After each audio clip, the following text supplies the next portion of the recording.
Kumusta kaibigan? Ang kwento nating itatampok ngayon ay ang maaksyong pelikulang Death Wish 2. Nagsimula ang eksena sa pagpapakita kay Paul Key na nakatira sa Los Angeles, habang nakikinig ng mga balita tungkol sa matinding pagtaas ng krimen sa paligid ng lungsod.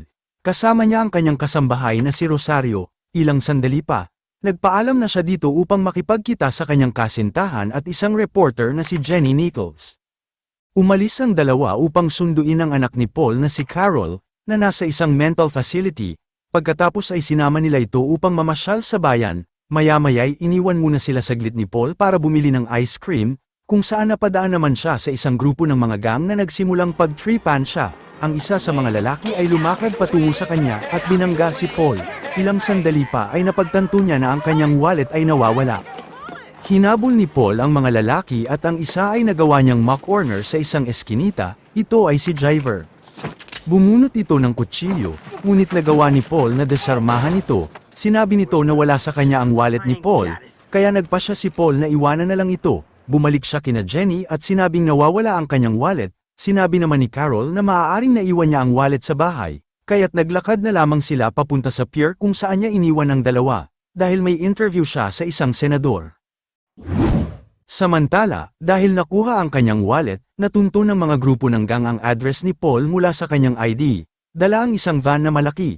Pinark nila ito sa labas ng bahay. Ng mga sandaling yun, habang naghahanda ng hapunan, walang kamalay-malay si Rosario sa panganib na naghihintay sa kanya.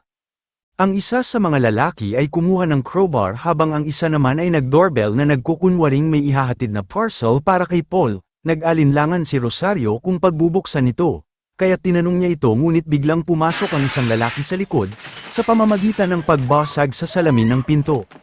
Sabay-sabay silang pumasok sa loob ng bahay habang nilalagyan ng tali ang bibig ni Rosario upang pigilan itong sumigaw. Nang makakita ng pagkakataon ng mga lalaki, pinagsamantalahan nila si Rosario, isa-isa nilang nahasa ang kawawang kasambahay. Hindi pa nakuntento ang isa, ipinasok pa siya sa loob ng kwarto at doon ay ginahasa siyang muli. Makalipas ang ilang minuto, dumating sina Paul at Carol sa bahay. Nagulat sila nang biglang pinalibutan sila ng mga lalaki. Ang isa sa mga lalaki na hinabol ni Paul ay pinukpok siya ng crowbar dahilan upang mawalan siya ng malay. Sinubukan naman ni Rosario na tumawag ng mga pulis, ngunit pinukpok siya ng isang lalaki sa ulo dahilan upang siya ay mawalan ng buhay. Isinama naman ng mga lalaki si Carol bago tumakas mula sa bahay. Kinaladkad nila ito patungo sa isang van at sabay na umalis. Ilang sandali pa, nakarating sila sa kanilang hideout at nag-iisip kung ano ang gagawin kay Carol. Gusto namang balikan ng isang lalaki si Paul upang patayin dahil nakita sila nito. Sinabi ng isa na huwag mag-alala dahil ang tingin ng mga puti sa kanila ay magkakamukha silang lahat. Samantala, isang lalaki naman ang nakakita ng pagkakataon upang pagsamantalahan si Carol. Nang simulan niyang hawakan ito at hinubaran ng damit, napansin niyang hindi ito tumutugon sa kanyang ginagawa. Sa ibang eksena, nagising naman si Paul sa mga doorbell ni Jenny. Dahan-dahan siyang lumakad papunta sa pinto at binuksan yun. Nagulat pa si Jenny nang makita ang kanyang itsura at pagkatapos ay lalo silang nasindak nang makita ang kaawa-awang bangkay ni Rosario.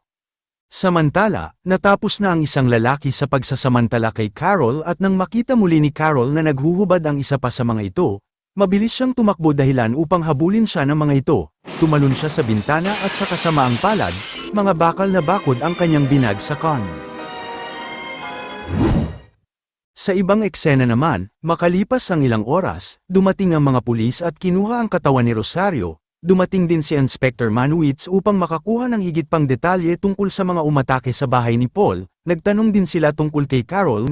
Sinubukang balikan ni Paul ang mga kaganapan ngunit nawalan siya ng malay pagkatapos niyang makita ang mga mukha ng mga gang.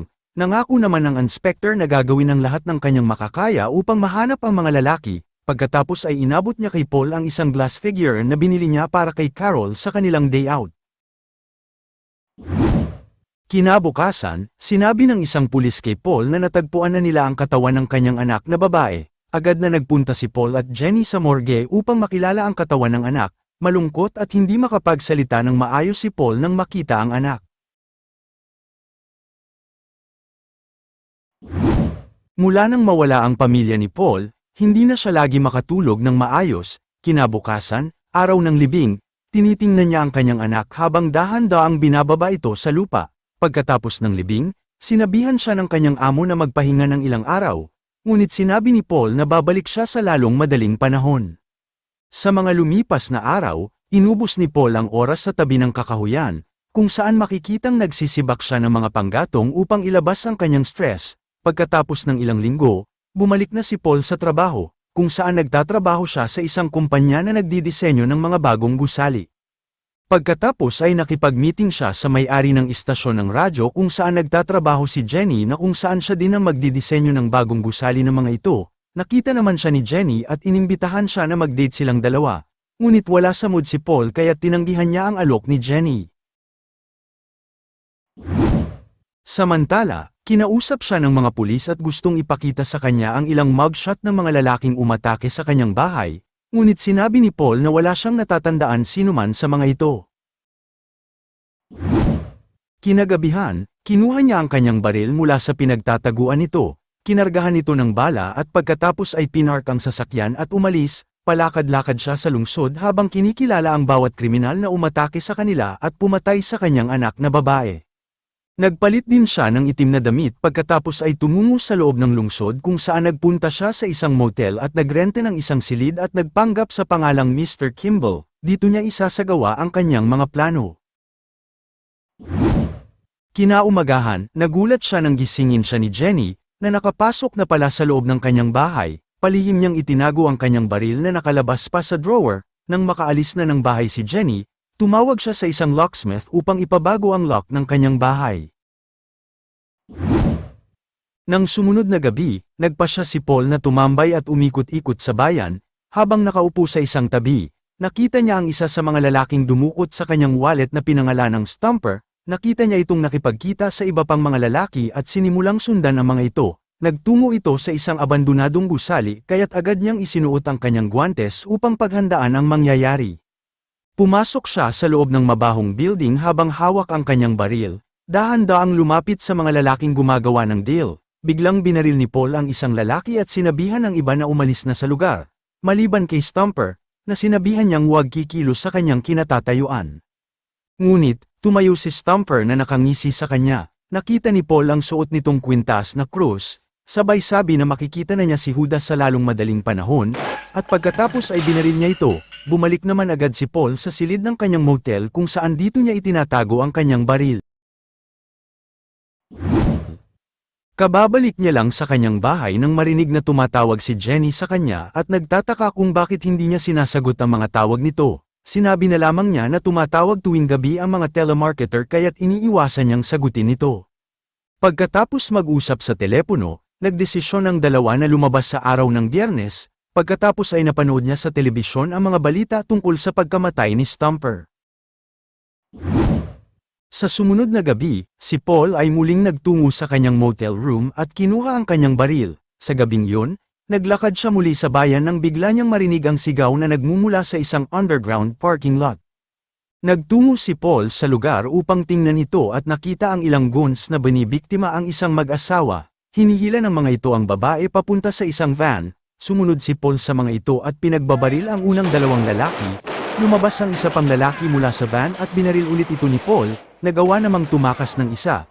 At ang huling lalaking ng hostage sa halos hubot-hubad na babae ay si Jiver, isa sa mga nanloob sa kanyang bahay. Hinostage niya ang babae, at inutos kay Paul na ibaba nito ang hawak na baril. Sumunod naman ito at ibinaba ang baril, pagkatapos ay agad itong tumalikod at tumakas. Ngunit, nagawa ni Paul na barilin siya sa puwitan bago siya makaalis. Nakita din ni Paul ang bakas ng dugo nito habang tumatakbo ito papunta sa isang gusali. Hawak ni Paul ang kanyang baril habang hinanap ang sugatang si Jiver, na nagtatago sa isang sulok habang sakay sa isang forklift. Nagawa nitong gumawa ng distraction upang akitin si Paul na lumapit sa kanya. Nang makalapit ito, sinagasaan niya si Paul, ngunit mabilis na nakaiwas ito at nagawa nitong barilin agad si Jiver. Bago dumating ang mga pulis sa eksena, nagawa ng makatakas ni Paul. Nagalit naman si Inspector Manuit sa mag-asawang biktima dahil tumanggi silang ilarawan ng vigilanteng tumulong sa kanila. Sinabi na lamang ng babae na isang mabuting tao ang tumulong sa kanila. Nakipagkita naman si Inspector Manuit sa komisyoner ng pulisya upang pag-usapan ang tungkol sa isang vigilanting nakatakas. Ngunit sa tingin niya ay hindi niya ito mahahanap. Naalala naman ng komisyoner ang report sa isang vigilante sa New York at sinabihan si Inspector na makipag-ugnayan sa departamento iyon. Samantala, natanggap ng NYPD ang impormasyon at makikilala si Detective Ochoa. Sinabi nito na si Paul ay nakatira ngayon sa LA kung saan nagmula ang mga report. Dito malalaman na si Ochoa ang nagbabantay kay Paul sa mga taon na lumipas. May hinala siya na ito ang tinutukoy na vigilante sa LA. Nag-aalala naman sila kung sakaling mahuli ng mga ito si Paul, dahil mabubunyag ang kanyang pagkatao at may posibilidad na matanggal sila sa trabaho, kaya't plano nilang kausapin at pabalikin si Paul bago pa magawang hulihin ito ng LAPD.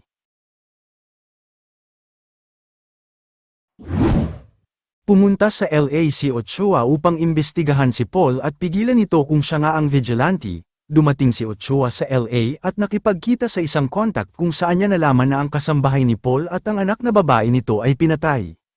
Pagkatapos na malaman ang nangyari, nakakasigurado na siya na si Paul ang vigilanting hinahanap ng LAPD, kaya't sinundan niya si Jenny at pumasok sa apartment nito. Pagkatapos ay sinabi niya kay Jenny ang tungkol sa pagkatao ni Paul sa New York, na pumatay ng 9 na tao bilang isang vigilante at sinabi niya din dito kung paano nila nakita si Paul bilang isang bayani, kaya't hinikayat nila na umalis na lamang ito sa lungsod.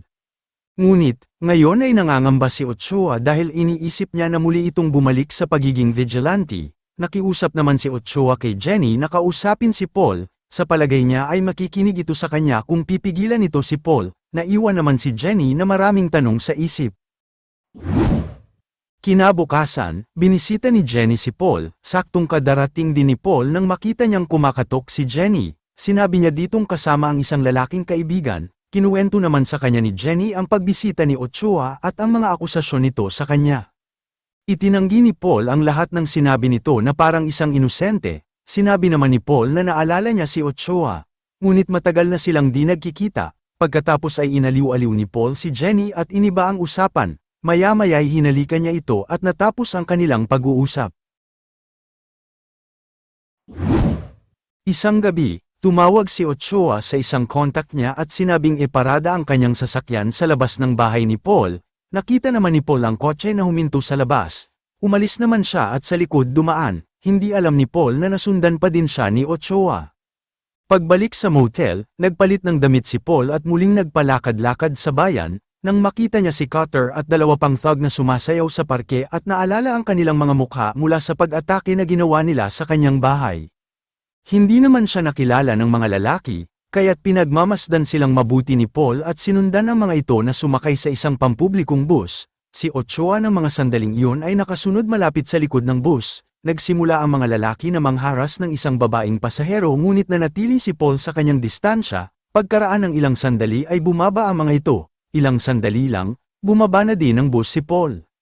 Sinundan niya ang mga ito habang papunta sa madilim na lugar. Nagbayad naman si Ochoa sa kanyang taxi para hintayin siya at sinundan si Paul habang naglalakad. Si Paul ng mga sandaling iyon ay hawak ang kanyang baril habang lumalapit sa mga lalaki na nakipagkita sa iba pang mga thug upang bumili ng mga baril.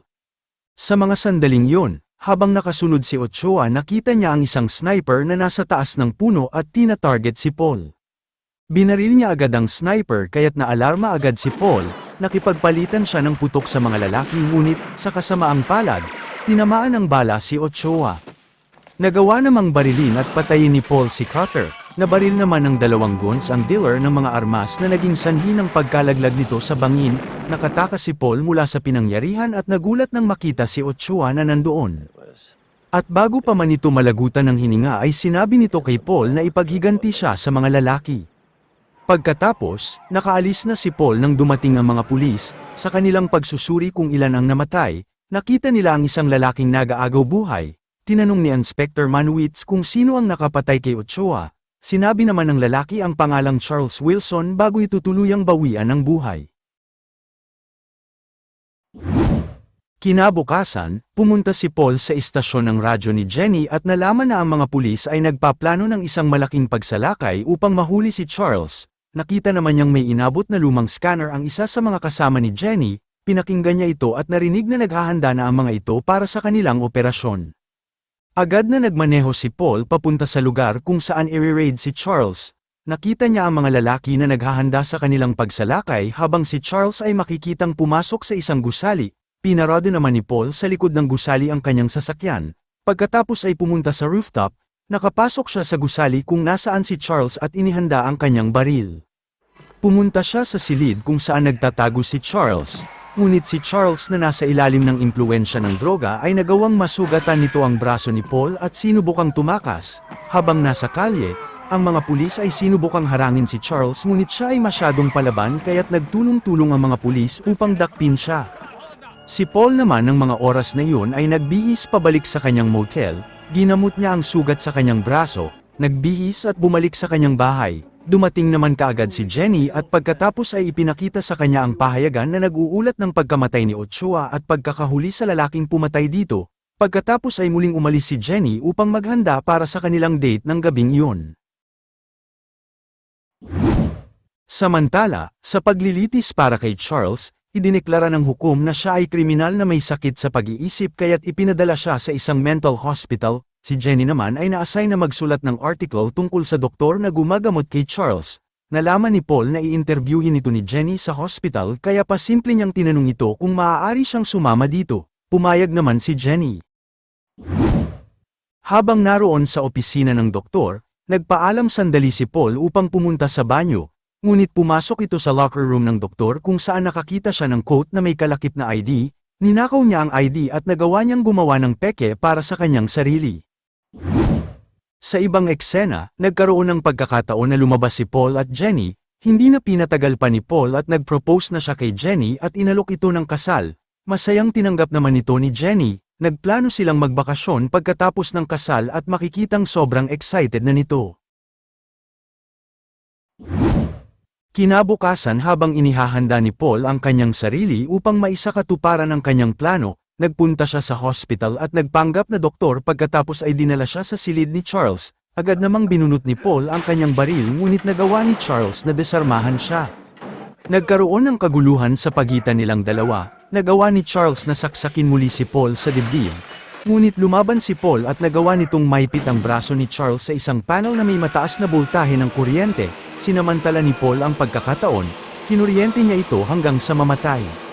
Pagkatapos, nakita ng nurse ang ginawa ni Paul, nakilala siya nito dahil sa mga report ng mapatay si Carol, binigyan siya nito ng 3 minuto upang tumakas bago pa man ito mag-alarm.